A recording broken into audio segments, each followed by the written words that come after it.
What's up, everybody? Welcome back to the Love and Rice podcast with your host, Aunt Ma. I'm your other host, Christina. Make sure to follow us on all podcast platforms and YouTube and our social medias. We're on TikTok. We're on Instagram. We're on the YouTubes. We got Spotify, Apple, Amazon, Google, iHeartRadio. Did I miss? It sounds like I missed one. Amazon? Did I say Amazon? I'm not sure. I was just focusing on you saying the YouTubes. The YouTubes, yes. So make sure you guys follow us, subscribe, do all that. And then today's episode, we're going to be talking about, well, first off, happy Lunar New Year to everybody out there that's listening and watching. This is such a big event for all of us every year. And so on this episode, this is what I want to talk about. I want to talk about is, what we do for Lunar New Year's, why we celebrate it, what we actually do during the time, how much work we put into it, and then also all the superstitious things that we do for this holiday. Does it really bring in wealth and money and success? We would like to think so, right? And that's why we do it. Yeah, that's why we do it. So there's a lot to talk about in this episode. Really quick, I want to talk about the differences between Lunar New Year and Chinese New Year. We're both Chinese and we celebrate Chinese New Year, but that's the same as Lunar New Year, except that a lot of other Asian countries also celebrate this New Year. So they call it Lunar New Year. Places like South Korea, Malaysia, Singapore, Philippines, Vietnam, they all celebrate Lunar New Year. And, obviously they don't say Happy Chinese New Year. That's just what we say. Yeah. I think it's just basically an Asian holiday to celebrate the New Year's. So do you think North Korea celebrates New Year? I don't think they celebrate anything, to be honest. I Googled it. So they don't celebrate Lunar New Year, but because it said something about like that would be them encouraging their people to, celebrate everyone who's kind of betrayed them or whatnot. That's what they think, right? But they do celebrate the regular New Year and they just have one day off. Got it. Okay. So crazy, right? I'm surprised they even celebrate New Year's. Yeah, right. I know. All. I mean, dude, they got normal people out there. They're just stuck. I know. Yeah. Yeah. So getting into the Lunar New Year, what is your favorite part about it? When I was a kid, before we got married, I think my favorite part about it was getting red envelopes, receiving it from family. But as of now, I think maybe it's showing the kids like our traditions and kind of like one of the things that we do every year is that we try to take them to go to a Lunar New Year festival where they see a parade, they can see a lion dance, they see all these performances and stuff like that. So I think it's more so of like sharing the tradition with them. Yeah, I agree. I think right now it is showing them, going to the parade, making the drive to LA and showing them that. So when I was a kid, my favorite part was also the red envelope. Yeah. And here's my question to you is, throughout the year, did you like it when your family would take you out to see all of your uncles and aunts? Yes, of course. Yeah. How about when it wasn't New Year? What do you mean? When it wasn't New Year's, throughout the year. Like, would you go see all these people too? Or would you just be like, only for Chinese New Year? No. We would like see our family pretty often. Like we were so close growing up. And I think the cousins and the kids always played with each other like almost every day. Well, what about the non-family people? Once in a while. The reason why I'm asking is because when I was a kid, my parents were so involved in the community. They had all these like Chinese associations that they went to, and we spent like 6 hours a day there. Literally every weekend, I'd be in Chinatown with different communities or different groups. So at a certain point, I was like, I don't want to see these people anymore. Like, I'm tired of seeing all these old people all the time. I don't even know who they are. I don't talk to them. It's just me going there showing face all the time and being respectful. I think that's different because you were just seeing people out of respect and they're like older than you. But for us, like we would see family and family friends and they all had kids. So then when our parents were getting together with their friends and we would just be hanging out with the kids. So it was a normal thing. Yeah. But then, of course, when it came to Chinese New Year, a whole different ballgame. You get ready for it. Like you're getting dressed, like, and you just know what's gonna happen, and your parents are like getting you ready to go see all of your friends and relatives, right? And it's like, okay, make sure when you see everyone, you greet them, you tell them like "Gong Hei Fa Choi," you know, to show respect and to get your red envelopes. If you guys don't know, Gong Hei Fa Choi means Happy New Year in Cantonese. And Yeah, this is definitely the time where I'll be like, okay, let's go. Yeah. Take me with you to these places in Chinatown. Let's go. I'll go collect my red envelopes. How much money did you make in your biggest year? I don't remember. I have no idea. I think one time it was just like maybe like $200 or $300. Okay. And that was just once. Yeah. Normally it's like less than $100. Yeah, usually back then I think we would remember when we get the $1 envelopes or like Yep. the $2 envelopes, and I was like, oh man. Yeah, right? yeah. You'll go to one side of your family who gives $1. You go to another side of family who gives like $5. Yeah. And so you know which ones like you're gonna be more happy to see. And like you remember that throughout the whole year. Yeah, You know that's what I true. mean?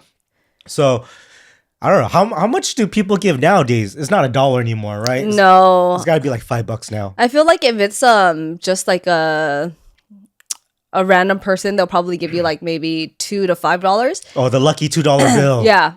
And then after that, it's like, I feel like people give more now. Like, I feel like the minimum requirement. What do you mean you feel like? How do you like? We don't see anybody and get red envelopes. So what do you mean you? Feel True. like? But I guess I'm seeing how society is now. And then recently, like I went on a page like on Facebook. I'm a part of this mommy group. And then some people were just asking about like, oh, how much should you be giving for weddings and stuff like that. And I know it's different from Chinese New Year. But I feel like everyone is just like, they feel like there's this expectation to have to give a lot of money just for any occasion. And I think these people, they're asking like, oh, what is a generous amount or a decent fair amount to give at a wedding? And they're saying is like 500 to 1,000 to 2,000 enough? And I was like, wow, yeah. Yeah, before it was just like maybe a few hundred, like, or 100 a person. But now the requirement just to give anything for going to any kind of event is a lot. Well, normally, like for weddings, people would just give back enough that they think covers their meal. Right. You know, so like $200 a person, something like that. You know. Well, I guess I can't really say because we haven't really celebrated too much with family. We haven't been going to like relatives' houses just because everyone's doing their own thing with their own families and stuff now, right? But I think even when we did have opportunities where we would give red envelopes, I think the minimum for us was what, at least like 5, right? But I don't remember. Getting or giving? Giving. We don't get red envelopes anymore. Yeah, we give like 5 to 20 or something, Yeah. depending on who it is, things like that. But do you know why the Asian culture gives red envelopes? What the whole meaning is for that? Well, it's just a sign of like giving, I guess, I don't know. What? You don't know? What's the question? What? I zoned out for a minute. Oh my gosh. Okay. The question is, do you know why the Asian culture gives out red envelopes for New Year's? Well, I guess it's supposed to be a sign of like wishing people prosperity and good health and wealth and success, right? Yeah, good luck. Yeah. Yeah, good luck in everything. So in order for you to get good luck from yourself, you also have to give it. So whatever you give, you get back, stuff like that. And so, you know, I know that the Vietnamese culture, they give out red envelopes.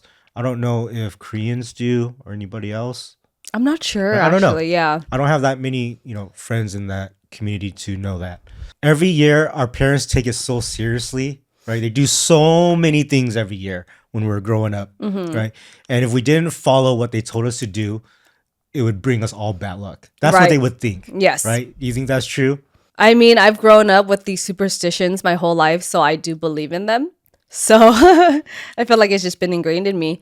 But yeah, I do believe them. So like, what are some of the things that you guys had to do to prepare for Chinese New Year or on the day of? There's certain things that you can't do. Yeah, so there are a lot of things that you're not supposed to do right before Chinese New Year or leading up to it. So I believe it's from the eve, the day before Chinese New Year, and for the day of, you're not supposed to wash your hair. You're not supposed to do any cleaning. I think the day before you can wash your hair, which is the day of you don't. Yeah, I guess so. But I think if you're like really cautious about it, then you would probably just do it the day before that. So that's kind of disgusting, right? When you guys hear this, it's like you can't wash your hair, you can't wash your clothes, and this is what I've learned is on the day of Lunar New Year. And because they say that if you do that, you're washing all the good luck away.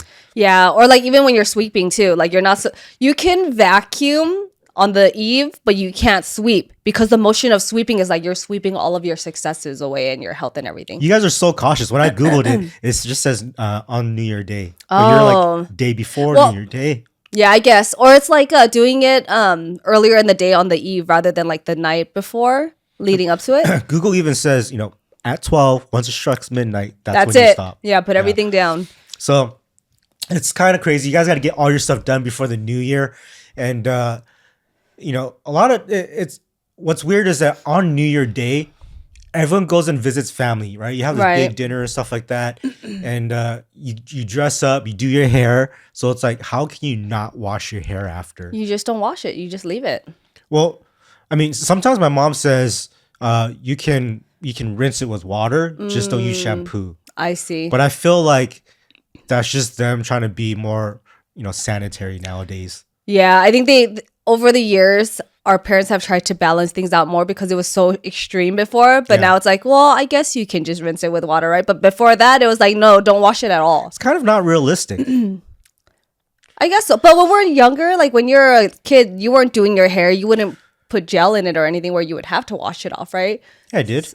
Oh. Middle school, high school. Oh, I see. Okay. So, yeah, I don't know because I don't put any products in my hair. But I mean, most people don't wash their hair every day anymore. Have you ever heard of the water god? No. What is that? I never really have too, but the water god. So I did a lot of Googling before we did this podcast episode, and it says the water god. You're supposed to show respect to that god on New Year's, which is why you don't wash your hair and do your laundry and stuff like that. But our parents never say those things. They just always say, "Don't do it, don't do that." But there's no reasoning behind it. There's no reason. They don't explain it. They just like give you the finger, and then it's give you the finger. Yeah, and then it's like it's scary. Like, don't do it, or something bad's really gonna happen. Yeah, I feel like that was just the generation of parents that we had because it's like you do as we say. Like we don't need to explain anything to you. Like that's it, right? If we say no, don't do it. Yeah. So, what are some other things that we can't do or have to do on Lunar New Year? I think for Lunar New Year, you're just supposed to be on your best behavior. You're supposed to make sure that you're not doing anything bad. Yes, my mom would always say to me and my brothers, no fighting today. Yeah. No yelling at each other today. No cussing, no bad words. Yeah. I mean, what happens if we did? I don't know. I still cussed on those days. Well, I guess it's more of like the way that you are for New Year's Day is how it's going to be for the rest of the year. So it's kind of like if you're doing something bad or you have these ill feelings or you're fighting about stuff, like that's just how that's going to represent the way your life is going to be for the rest of the year. Yeah. I feel like the way that we celebrate Lunar New Year's is kind of like pretty much almost the same as like how people celebrate like the regular New Year's holiday.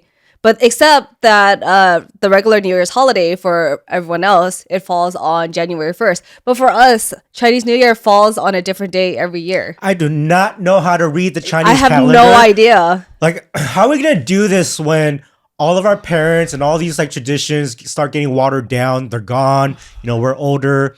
And it's like, we have Google, I guess. Yeah, I was going to say we would just have to Google everything. But it's crazy. Like, there's so many things on this Chinese calendar where it's like every year it's different. It could be in January, it could be in February, and then all of a sudden it's like they have all these other dates, right? Like things you shouldn't do on these certain days, when to move into your new house, when to put your bed in your house, all these things, when to get married, when to open a business. Like the Chinese calendar is crazy. Yeah, like even for my dad's birthday, I always tell them like that is such a struggle for us because my parents, they have a Chinese birthday, or my dad specifically, and then they also have an American birthday. So I just put in the American birthday on the calendar every year for my dad. Yeah. And then every year I see it and I'm like, okay, well, let me text my dad to see like happy birthday with a question mark because I don't know if it's your birthday today or not because it changes every year. He goes based off of the Chinese calendar. And sometimes I'll text them, I'm like, happy birthday. Is today really your birthday? Yeah. He'll be like, no, it was last week. And I'm like, how am I supposed to know this? Like making me feel like a bad daughter that I missed your birthday. The only time I know it's my dad's birthday is when my mom texts me, it's your dad's birthday. That's the only time I know. But what's going to happen when they're not here to tell us, you know? Well, I mean, I don't know. yeah. All right, so there's something that we're doing today on this podcast that everybody does on New Year's. Yep. Which is wear red. Yep. And why do we wear red? And it could be any shade of red. Like mine is more of a burgundy maroon. Yours is a bright red. Yeah, I know. I was like, are we going to be matchy today? Because I know for sure that you're going to try to wear red too. But basically, it's a sign of good luck and success, right? Yeah, it brings good energy. When everyone sees it, it's just everyone's happy. And, you know, when you see all these Chinese New Year decorations, they're also red and gold. It's always about like money and fortune. Right. That's why they always have so much gold. Yeah, it's also a sign of like happiness too. Didn't I say that? No, Maybe. I didn't say happiness. No, you didn't say happiness. No. Yeah, happiness. So all the things that we have to do to prepare for the New Year's, right? Like we spend an entire couple days from morning till night cleaning the house. Yes. You know? Like everything. Because we don't want to do it after the New Year's. Yeah, well, you can. I think it's within the first few days after New Year's. You're still not supposed to do any cleaning. Yeah. So like it's a lot of freaking work, guys. Like just yesterday I vacuumed the whole house, upstairs, downstairs. I mopped the whole house. We're doing all the laundry, the dishes, you know, cleaning up the kitchen. It's literally nonstop. Yeah. And like, you know, I also wanted to, you know, wash the cars. I want to get a haircut, but there's too much to do. I'm just like, okay, some things I'm not going to do. Which I think is fine. Like for your haircut, you can wait a few days like after the new year and you'll be fine to cut it. So yeah. So with all these things that we have to do you feel like if we don't do any of them, we're going to have bad luck this year? yes.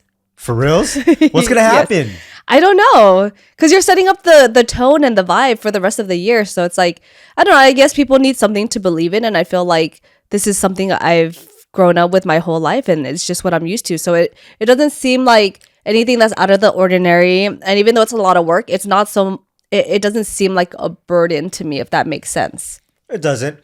Well, what kind of good luck do you think it's going to bring us? I think, every year, I just feel like everything that we do is just going to keep us healthy. We'll be successful. We'll be happy. We'll be... You know what I do realize, though, is that as we do these traditions and we're serious about it every time, as the years go by, our years do get better and better. Like we make more money every year. We go from like, you know, marriage to kids to it just doesn't stop. And I feel like every year it heightens. Yeah, well, that's how it's supposed to be, right? You're supposed to like level up every time or every stage in your life. Yeah. Yeah. And for me, I feel like I enjoy the holiday because it's something that our parents passed down to us from their parents and generations before that. And like we get to share that with our kids because I know that we're very like Americanized at the same time. But it's nice to be able to still share these kind of like customs with our kids. And hopefully, you know, that's something that they'll be able to teach their kids when they grow up too. I think we're pretty Chinese. We're just not fob. You don't have to be fob to be Chinese, but I didn't say that. I did not say that. What I was saying is that because you said that we're pretty Americanized. I think we're pretty Chinese. We eat Chinese food, you know, every week. True. Right? I cook Chinese food. We do all the Chinese traditions. We just don't speak it at home. Yeah. Because we're Americanized in that way. But, you know, I don't know. I guess I'm just comparing between our childhood compared to like now, probably, because I grew up in a very Chinese household. So there are like these, this is one thing that we don't do. So every year for Chinese New Year, like there would always be those papers. There's like these yellow papers and it has like certain sayings on it. And then like we would put it up all over the house for good luck and everything. And we would keep it like throughout the entire year. And also because my grandpa, he used to be...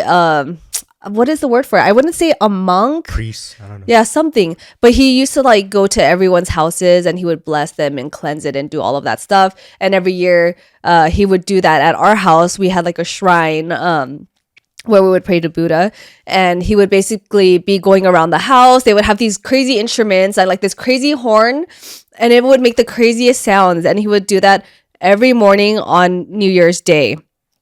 My family never did any of that stuff. Yeah. Yeah. And they would have these crazy costumes everywhere. So it's kind of like those people that you would see like maybe at a funeral service too. I think that's just more of the religious side of you guys. Okay. Well, I guess so. But That's very religious. Yeah. So basically these yellow papers with the certain sayings on it, it's kind of like just to bless the house and protect it and to like keep like bad spirits and energy away and stuff. And I think even people had red papers, but specifically the yellow ones, they were to keep like the bad spirits away. I don't know if you guys did that at home. No, but we would burn paper. Oh yeah, yeah. That was probably the funnest thing I like doing when during Chinese New Year's. Yeah, so for Chinese New Year, that was one thing I would always look forward to. And you know that the funniest thing is that it's so dangerous. So you have this red bucket with holes, and then your parents, you're like, and it's a tin bucket, by the way. Yeah, you're like super hot. You're 6 years old. Yeah, and it's small. It's like a trash can, little trash can size for your bathroom type of thing, right? And they'll tell you, okay, go burn the papers into this red bucket. You're like, yes, but you're like 6, 7, 8 years old. And like, go play with fire and paper. And you're so excited about it, and you're just throwing stuff into this open fire. And I have this one memory where I will never forget, but like all the cousins were all surrounding this like this tin bucket, and we're all throwing like, so it's like paper money, clothes. It can be like Rolexes, gold watches, gold jewelry, and basically you're throwing these specific items into the fire because you're trying to send it up to your ancestors. So you're sending them this money, good clothes, new clothes, even like a car, just so that they can have it in the afterlife. And one time I was putting stuff inside of it, and then one of my cousins, like, they got excited, they tried to throw something in, and then they hit my arm, and then this part right here, it touched the metal bin, and then it burned. It caused a burn. I don't even know if I have the scar anymore. I do. Like, it's right here. I don't see anything. Well, it's really light now because I got it when I was a kid, but I remember burning it right here, and then it bubbled up because it like went. Yeah. That's what I'm saying. Like, it's so dangerous. But yeah, our parents are like, go burn shit up. Well, I mean, you have to make sure that you're supervising the kids when they're doing that and stuff. They never did. I mean, yeah, parenting was different back then. We had to go find our own branches and sticks to make sure that the fire spreads around the paper, and we're like poking the paper and moving up and down. Well, that's when the oldest cousins are supposed to take care of it and stuff. We always had someone that was there to like watch. But can you believe that? Like, they never gave us anything to mess with the papers. It's just, here's a lighter, and then as a kid, we're just like, let's go find a stick. Well, but we had the sticks growing up. Like, it comes with a stick, and it's like a wooden handle, and then it's like a metal stick, and then you're supposed to use it to separate everything. Yeah, sometimes they just don't want to spend money. Wow. Okay. Yeah, that you know what? I feel like that's something that we should be doing with the kids, because I don't know if they've even been able to do that yet. Well, we don't do it at our house, because when you start these offerings, you have to consistently do it all the time. Yeah. You know, so that's why we don't do it. Yeah, I think we do it at our parents' houses because they have the shrines. So they're the ones that... So I guess instead of going to an actual temple to do it, our parents have shrines at their house where we're able to go and do it there. So basically, every year for Lunar New Year's, we would burn incense. Yeah. And there are different parts of the shrine where you would burn incense for, and then you're basically praying, depending on the religion, you're praying on a specific god. Some people pray to Buddha, some people pray to like Mama Buddha, and some people pray to their ancestors, all right? Everyone's shrines at their house has multiple levels. So like the first level is the god, right? The god that you believe in. And there's all kinds of gods. There's a lady, there's guys for all these different kinds. Then the middle one is for like ancestors.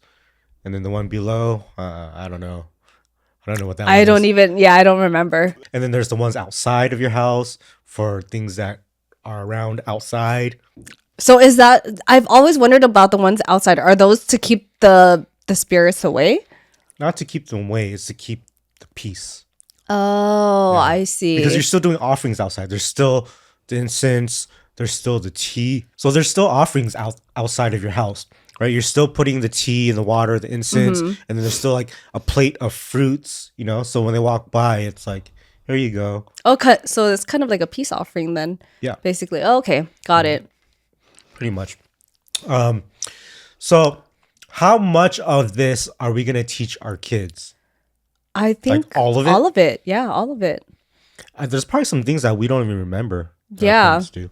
Yes, like just thinking back about everything that we're doing, I remember doing it, but not so much of the significance of it anymore. So I Yeah. feel like that's where we've kind of grown out of it. But at the same time, I kind of want to reintroduce us to all of these like traditions again and kind of ask my parents what the meaning is behind everything and then being able to teach these to the kids too. So it's not so much of them just doing, but actually knowing the significance of it and why they're doing it so that there's more of a purpose for it. So, like throughout the day, we're doing so many things. Like the week of New Year's, right? All the cleaning and all those things getting leading up to New Year's, and then on New Year's Day or even New Year's Eve, there's so much more that we do again, Right. which is the food stuff. Yeah. The cooking. Yes. The cooking is crazy, guys. Like, if you are not in an Asian family or have ever seen this in the Asian culture, but the food stuff is ridiculously a lot of work. So, like, for example, I love eating all the Chinese food on New Year's, right? But what you have to do is on New Year's Day, some people do this on New Year's Eve. What my mom did, and now what I do for our family, like you, me, Leia, and Enzo, is even though it's a school day, I will wake up at like 5 in the morning and I will start cooking a big breakfast like it's dinner. Mm-hmm. You know what I mean? Yeah. And so when they wake up for school at like 7 a.m. and before school starts, we have this meal together. And we're talking about like white rice, soup, the soup with like, I like it's called fujuk. There's like tofu skin and this black hair stuff. it sounds kind of gross, but it's actually really It good. literally looks like black hair. Yeah. But it's like a mushroom. Yep. Okay.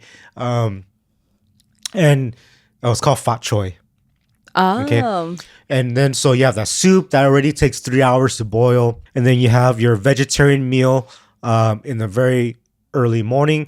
So you got to have your vegetarian meal first. So whatever vegetarian Asian dishes that you can think of, that's fine. Yeah. And what I like to make is I'll make a tofu dish. I'll make a vermicelli, what they call funsi. That's my favorite the clear dish. noodles. Yeah. And I'll make it with some melon. Right. Then we have like maybe a lotus root dish, something like that. And that's our big breakfast. Yeah. Like, it has to be a whole well-rounded meal. Yeah, as long as you're not eating any meat because you're supposed to like start the day like fresh with some good healthy food. It's like cleanse Yes. for your body, mind, and soul. Right. So if you don't eat things that were killed, then it starts off with a good day. And that's also like an offering. I guess I'm curious, and I've never thought about it, but with these meals, are we able to like prepare it the night before? I think some people do, but for the most part, people just do it on the day of because of the significance of doing things fresh. Like on the actual New Year Yeah. day. Okay. That Yeah. makes sense. So it's crazy that we have to wake up so early in the morning. I think sometimes my mom would wake up at like 4 a.m. to start Wow. cooking for like the next 6 hours, Yeah. And then I'll wake up before school and I'm like, I'm not even hungry for this. I know. How am I going to eat this rice right now? Just as long as you have some, right? So everyone's just supposed to have the meal together and Did your mom do that too before school? yeah, you had to. No one could be excluded. Everyone had to sit down together and eat the food together. It doesn't matter how much you ate, but just enough so you're sharing that like experience with Yeah. everyone. Yeah. That's crazy, man. Like, this is what I mean, that it's a lot of work, And then for lunch, normally you would cook another lunch just like that. But nowadays, everyone's like, this is too much. Let's just So go out to eat at a restaurant. or you just eat the leftover breakfast. Yeah, that's true. That's true. know? For us at home, and I don't know if it's the same for a lot of other people, but because we had the shrine at home, our parents would always there are some dishes that they would always have to have, and it would be For breakfast? not for breakfast, but for like lunch and then for the rest of the day. So they would have to get duck they would have to buy chicken. Like it has to be a whole chicken. And I think with the head and everything, like you can take anything off of it because So- you're supposed to give it as a whole. And all of these dishes that Do you know the reason why? well, because you're just not supposed to take any parts of it. You're supposed to offer it as a whole, right? Yeah, do you know why? No. So if there was no head or no tail to the fish, that means that you're only eating part of it. And so a part of your life in the year is only going to have good luck. Oh, I see. Okay. But if you have the whole fish, the whole chicken, the whole duck, then the whole year will represent good luck. Yeah. And you have to have these certain foods because you're placing it to offer to your ancestors, so you have to make sure that everything is made well. Yeah. And then there's also I don't know how to say it in English, but it's like the zhong, right? Uh-huh. Yeah, what is it called? Do you know what it is? Sticky rice? Oh, sticky rice. So that's also something that everyone always gives like for the new year. So it's basically this like sticky rice and it's like wrapped in a long, I don't know. I've never had that for New Year. I think Really? that's a Vietnamese thing. Oh, I don't know. My parents, they were just wrapping it when I was talking to them a few days ago. And That's not even a Chinese zhong. oh, That's Vietnamese style, the big ones. but I love those. Or the Chinese ones? Is it the little triangular Yeah. ones then? Oh, okay. And that's a different festival, a different holiday. oh, I don't know. I've grown up having that. And my parents, We got to learn how to make that though. it's a lot of work. So usually they used to go and buy it from somewhere. But I think now, if you were to buy one of those, it's about like $15 a piece now. So they just are making it at home now. Just to We say, just don't even find things like that in Vegas. yeah. Like, we got to make these things ourselves. Yeah, well, I mean, I don't think we've even looked to see. But at the same time, the kids don't like eating it. I don't They really love care it. Enzo loves it. No, Leia just saw my parents making it. She was like, ew. Enzo loves sticky rice. Well, because we get it like from dim sum. It's kind of Yeah. a little different. Because then when you get it for the new year, it's the ones that have like, I don't know what's inside. It has my like God. that egg yolk It and some has- kind of weird meat. And It like, has the nastiest stuff. yeah, in it, I don't right? like that. So it has a salted egg yolk. Yeah. Okay. Then you have all these peanuts. You got these little dried shrimps, and I hated all the ingredients except for the lap churn. Yeah. The Chinese sausage. So I'll eat all those sticky rices, but spit out everything but the Chinese sausage. Yeah, the center was just really weird. But it was so good though. Besides all those little nasty things. Yeah. But that's all the flavor. Like we said, it doesn't stop throughout the day. Then we have our Chinese New Year dinner. The dinner, a lot of people actually celebrate this New Year's Eve. To them, that's more important than New Year's Day. But for my family, it was like always day 1, day 2 type of thing. yeah. So for Chinese New Year Day or for dinner, we got to cook all this stuff, right? This is where you're talking about the chicken, the duck, the fish, whatever it is. And then certain people, like when you go out, you'll get the longevity noodles, right? The long noodles, stuff like that. But you don't really get that at home. Right. Like, is that something that you guys always ate too? Yeah.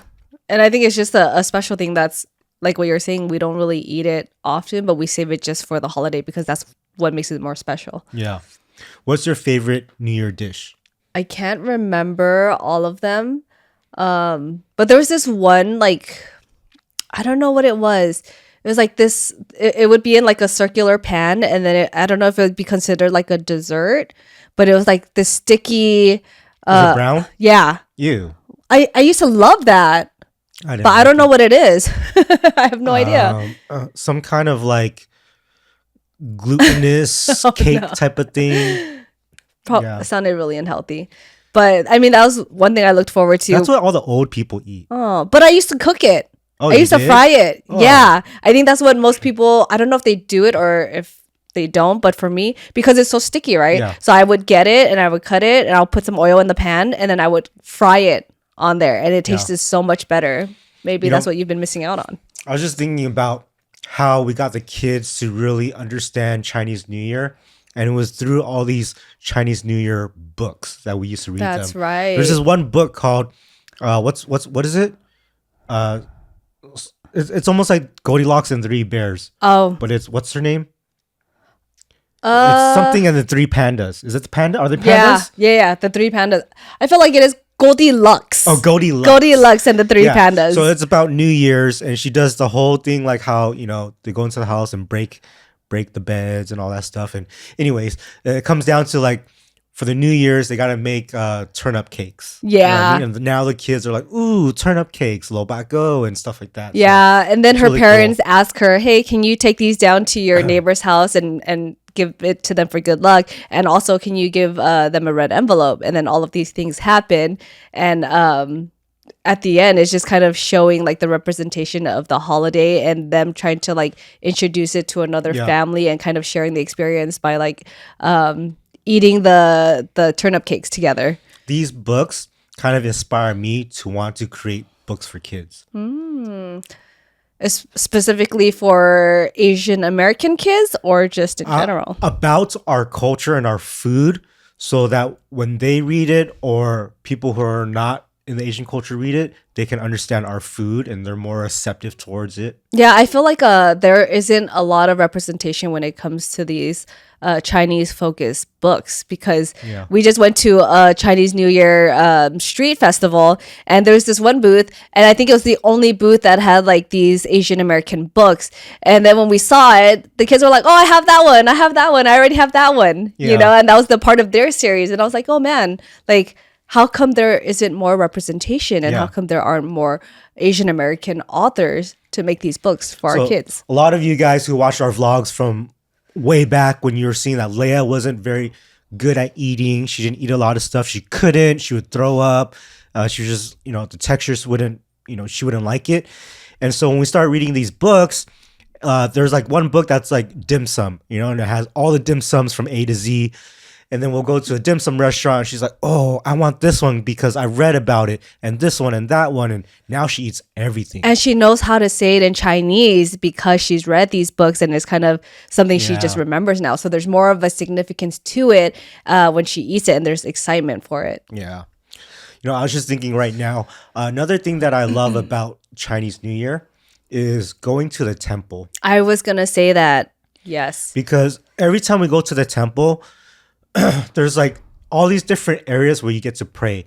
When you go to like a westernized church, you just go into, I don't know, the chapel and you're there and you pray, right? But when you go to a temple, you're actually going to like one area for this one God and you're praying about prosperity. Then you go to this other area and this God is about, I don't know, health. And you're going to go pray to this God about your health and this future and that future and things. Yes. It's So awesome. It's cool because like you don't really know what you're praying for, right? Because there's so many different places to go to. But then there's these designated areas where there's like 4 different parts to where you're praying, and then basically you have an incense that you're praying to it, and right, one section will say like for love, the other's for success, the other's for wealth, the other is for health, right? So it's kind of cool to be able to like do all of that, and you feel like it's kind of a one-stop place to be able to pray for everything that you would want in your life. How do you feel after leaving the temple? I feel great. I feel very cleansed. I feel very light, and I feel like I just feel like all the weight has been lifted off of my shoulders by going to the temple.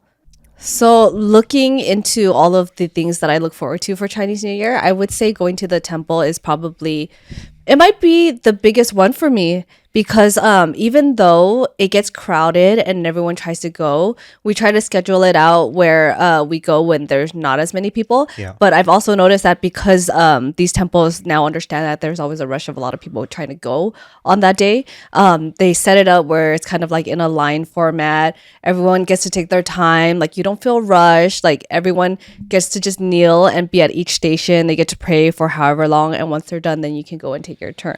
I saw them building a temple here in Vegas. Oh, really? Yeah. Where is it at? I don't remember. I was just driving by and I was like, oh my gosh, it's almost done. Yeah. That's pretty cool. My dad used to build temples. Wow. Yeah. There's one on San Gabriel or Rosemead that he built. I think I know which one you're talking about. And then he built one in like Lincoln Heights. Oh, wow. Yeah. Yeah. I feel like just going to the temples is just, you just feel so good. Like everything that you can go in feeling so heavy. And then once you leave, like you just feel completely cleansed. You feel like you're more at ease and you feel like everything that you've been holding in just kind of has been put out there. And now you're just leaving it up to the gods. You know what's crazy? What? Some of these temples are owned by gang lords. Oh, I mean, I believe it. And then like when they're not doing their praying, like in the rooms, that's where they do their crime. Oh, It's crazy. I had no idea, but it kind of makes sense because what you see in movies and other things, it's like these crazy criminals are always the ones that tend to be the most religious people. Yeah. Yeah. So it's like one of the things that I did every year for New Year's, and it would be a whole um it would be a whole weekend thing, would be lion dance. And sometimes these groups for lion dance, they would be like the gangs. You know, the one that I was in, it wasn't a gang, it was a family name. So under the family name, there was this big group, and this is where we would learn kung fu. But the funnest part about it was that Saturday and Sunday, we would walk all of Chinatown. And we're talking about like Leia's age, okay? Like I'm 6 years old and I'm walking Chinatown with this lion dance group. And we're going from store to store collecting red envelopes. And what the lions would use the lions to pray for their business and bring them good luck. So people would pay us and donate, and then in return would pray for them. So like sometimes I would be the head of the lion, I'll be the tail of the lion. And then I'll play instruments. I play drums, I'll play the cymbals. And then the coolest thing is that there's certain stores that start getting a little bit fun. So like we'll go to one store and everyone's hanging something. They'll hang like right at the door frame of their store. They got a string and there's a red envelope hanging, and you're gonna play with it. You know, you're the lion, and then you grab the red envelope, and now you bow 3 times with the lion, right? Oh, I see. And then you go to the next store, which is like 10 feet over, and then this store has a red envelope and a cabbage hanging. You're like, dope, and you get to play with a cabbage. So you're the lion, you pretend to eat the cabbage. And Oh you bring yeah, it down. I remember You seeing start that growing kicking up. it everywhere. That's so funny. And it's so fun. Yeah. And then you go to the next store, and then this guy's got like a long firework. And you're like, oh, The shit. firecrackers. Yeah. And you're like, oh shit, dude, we're about to get down right now. And so it'd be like, I don't know, like 500 firecrackers on this one line. Wow. And you're like, all right, let's do it. The guy lights it up, and like you can't just watch. Like it's a show. And so like we're sticking the head in there, our legs are in there, and we're using our legs to kind of cover ourselves while it's like, plop, plop, plop, plop, plop, plop, plop. We're like, ah! We're like, this is dope. And so those were the funnest times, I would say, for Chinese New Year's, is when we would walk Chinatown and do our lion dance. Is there a significance to the firecrackers? There is. I don't know the exact meaning, but I think if we Google it, we'll find it. But it always comes back to, just all that good luck stuff. Right? Same thing for like July 4th or New Year's Day for the Western culture, or not even Western culture, the whole world. Everyone blows fireworks for good luck. I guess it's just a representation of celebrating the holiday. Yeah, and just good luck. Yeah. So that was my childhood for Chinese New Year's. It was always lion dance. Yeah, I had no idea about lion dance until I met you. Like I would see it, but I didn't understand. Like it was just pure entertainment, but I didn't know the significance of everything that you guys did. Yeah, so we would do the whole weekend thing for Chinese New Year, and then we would also go to stores like the plazas, right, all up in San Gabriel Valley. So like you go to this big 99 Ranch Market, and they have a hallway, and sometimes we would kind of up our game. And they'd be like, hey, Aunt, you're the smallest kid here. You could be that, I wouldn't say it's like a clown, but it's a character where it's like he has a fan, he's got a bald head. And Oh, yeah. He's like the little like jokester. Right. He looks like a Buddha. Yeah. Right. And it's like a helmet that I put on. It's a mask helmet. And so this was pretty cool. Like they don't even really teach me what to do. I would just kind of freestyle everything. But they would give me the gist of it, where it's like, hey, the lion's gonna pretend that it's sleeping, and you're gonna playfully wake it up, right? So it's like In the a lion starts respectful off way. laying down, sleeping, eyes closed, and then I have the fan, and I'm like, doot doot, right? And let the Yeah. music play out, walk around, hit the other side of the head, doot doot, and it starts waking up and stuff like that.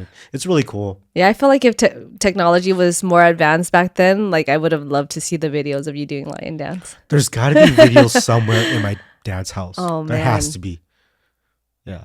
I think that was the most proud they were of me when I was a kid. Yeah. Because they also went to so many weddings and so many functions and events where I would be performing the lion dance Oh, wow. as a 6-year-old kid.